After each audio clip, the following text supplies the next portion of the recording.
Bonjour à tous, chers élèves de première année. Aujourd'hui, nous allons faire un exercice du livre Notions élémentaires. Vous le trouverez à la page 35. Nous avons ici deux droites et trois questions. Premièrement, trouver le point d'intersection entre les deux droites. Nous allons commencer par déterminer les équations des deux droites. Ici, j'en ai une en bleu, une en verte. La première, je l'appelle D1, la deuxième, je l'appelle D2. Pourquoi? Parce que F et G, on voit qu'elles sont déjà prises ces lettres dans les questions B et C. Premièrement, je dois trouver les coordonnées des points qui sont indiqués. Donc, je ne peux pas me fier aux autres endroits puisque peut-être qu'ils n'arrivent pas correctement sur le quadrillage. Mais les points qui sont bien ronds et notés, je peux les utiliser. Une différence verticale sur une différence horizontale pour trouver la pente. Ensuite, j'utilise un des deux points pour trouver l'ordonnée à l'origine, le H. Ensuite, je fais pareil avec la droite en vert. Je trouve des points, les coordonnées, et je vais faire la même méthode. Le M, c'est la pente, et le H, c'est l'ordonnée à l'origine. Différence verticale, donc différence des Y sur une différence des X. Et donc, on n'oublie pas de faire attention, s'il y a moins, on met des parenthèses. Et donc, moins 3, ça va faire plus 3, donc 10. On simplifie les fractions, la pente est négative, ouf, puisque la droite est décroissante. Ensuite, j'utilise le point 7 moins 2 pour trouver l'ordonnée à l'origine. Et puis, je remplace donc et j'isole mon H. Attention donc à mettre sur 5 mon moins 2 pour que je puisse additionner mes fractions et trouver 11 sur 5.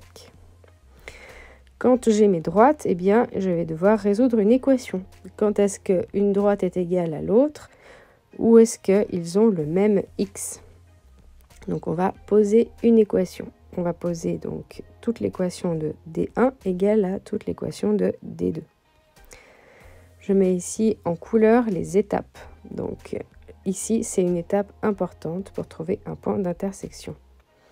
Donc, on égalise l'équation de D1 et de D2 et on remarque qu'à chaque fois, j'ai tout sur 2 d'un côté et tout sur 5 de l'autre. Donc, je rallonge ma barre de fraction et ensuite, je vais donc multiplier par ce que j'ai au dénominateur pour que ça apparaisse de l'autre côté et plus en fraction, en dénominateur. Et ensuite, je distribue mon 5 à gauche et mon 2 à droite pour ensuite regrouper tous mes x d'un même côté et isoler enfin mon x.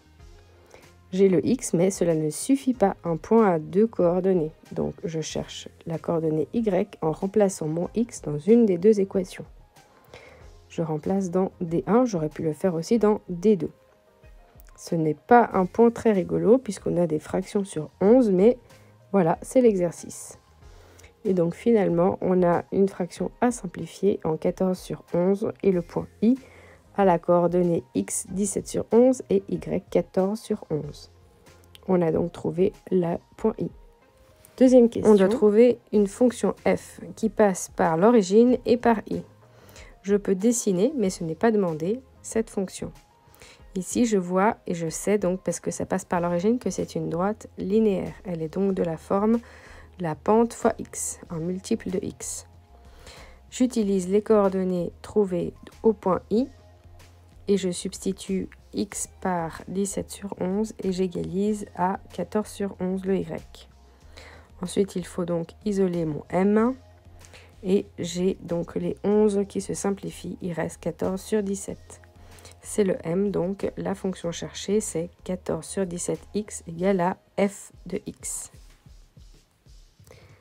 La dernière question, on doit trouver une fonction g dont le graphique est une droite parallèle au graphe de f. Parallèle, ça veut dire que c'est la même pente. Donc, je reprends mon 14 sur 17 et maintenant, je dois trouver l'ordonnée à l'origine pour que le point P de moins 1 soit dans cette droite. Donc, ma fonction s'appelle g et j'écris déjà la pente fois x plus h qui est encore inconnu. Je substitue par les coordonnées du point, donc 2 et puis j'égalise à moins 1. J'isolerai donc ensuite mon h dans cette équation et en passant au dénominateur commun, donc en multipliant par 17 sur 17, j'obtiens au final moins 45 sur 17. Finalement, l'équation cherchée pour g de x est 14 sur 17x moins 45 sur 17. N'oubliez pas d'encadrer vos résultats, au moins on est sûr de les retrouver correctement. Belle révision à tous!